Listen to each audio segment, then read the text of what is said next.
9 members of the Minneapolis City Council said Sunday that they are planning to disband the police department.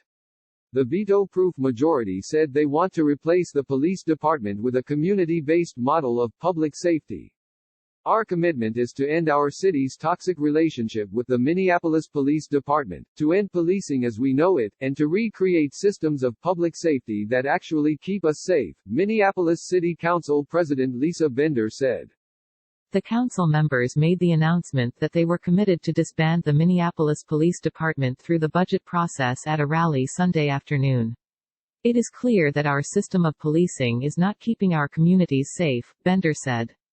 Our efforts at incremental reform have failed, period. Jeremiah Ellison blankly said what the goal was. This council is going to dismantle this police department. The council members made their intentions clear a day after protesters reacted with anger after Minneapolis Mayor Jacob Frey said he did not support getting rid of the police department. I do not support the full abolition of the police department, Frey said at a demonstration.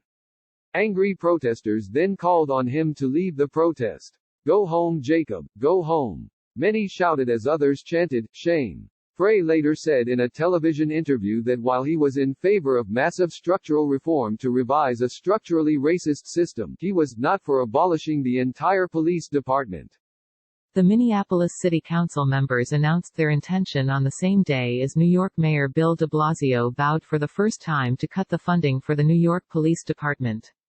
De Blasio didn't specify how much of the NYPD's $6 billion annual budget he intended to cut, saying he would work on the details with the City Council. We're committed to seeing a shift of funding to youth services, to social services, that will happen literally in the course of the next 3 weeks, but I'm not going to go into detail because it is subject to negotiation and we want to figure out what makes sense, de Blasio said. The announcement marked a stark shift for a mayor who had been openly skeptical about the possibility of slashing funding for the NYPD. In an interview on NBC's Meet the Press, Black Lives Matter co-founder Alicia Garza explained what the increasing calls to defund the police mean, insisting it was not about getting rid of police departments entirely. When we talk about defunding the police, what we're saying is invest in the resources that our communities need, she said. So much of policing right now is generated and directed towards quality of life issues, homelessness, drug addiction, domestic violence. Although some may see the call as extreme, Garza pointed out that Black Lives Matter used to be a radical idea, but now it is a household name and it's something being discussed across kitchen tables all over the world.